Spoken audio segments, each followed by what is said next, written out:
Sticky Finger est un stand de type humanoïde. Pourquoi? Quoi? Pourquoi tu fais que des stands humanoïdes? C'est faux, regardez cause. D'accord, mais à parler sur tous humanoïdes. Ta gueule. On recommence.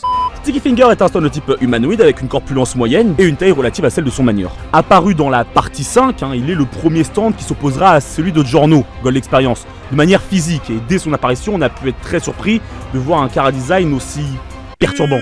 Des fermetures éclairs en veux-tu en voilà, un visage masqué par un casque bleu pourvu de pointe, laissant seulement la bouche à découvert.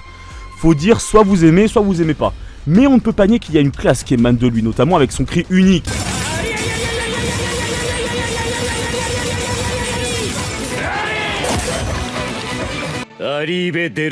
Un stand qui regorge de puissance auquel nous allons voir tout de suite les statistiques. Quelle transition.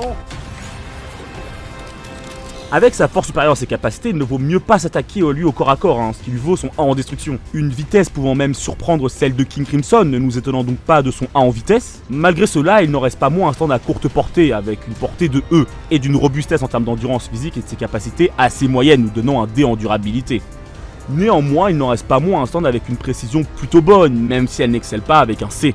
Et, puisque Bucciarati le manie avec une quasi-perfection, il n'y a rien de plus à apprendre ni à développer, nous laissant avec un D en potentiel.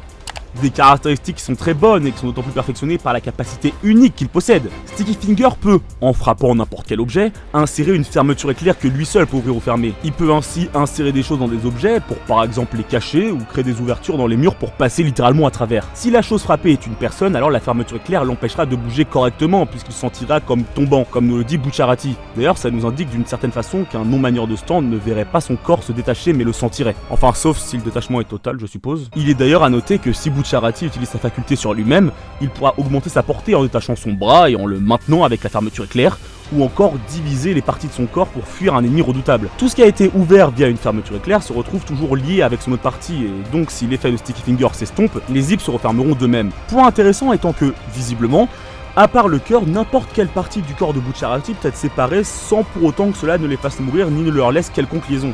Mais ça ne semble pas être le cas sur un ennemi que Sticky Finger ruera de coups.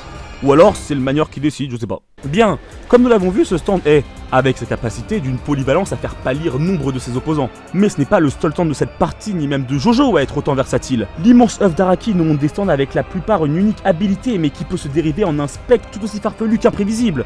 Et c'est pour ça qu'on aime Jojo. Et nous n'avons pas fini de voir tous les stands d'ailleurs. Le prochain dont nous parlerons sera encore un des 5 que vous avez choisi sur le Discord, mais ça sera pour le prochain épisode du glossaire des stands.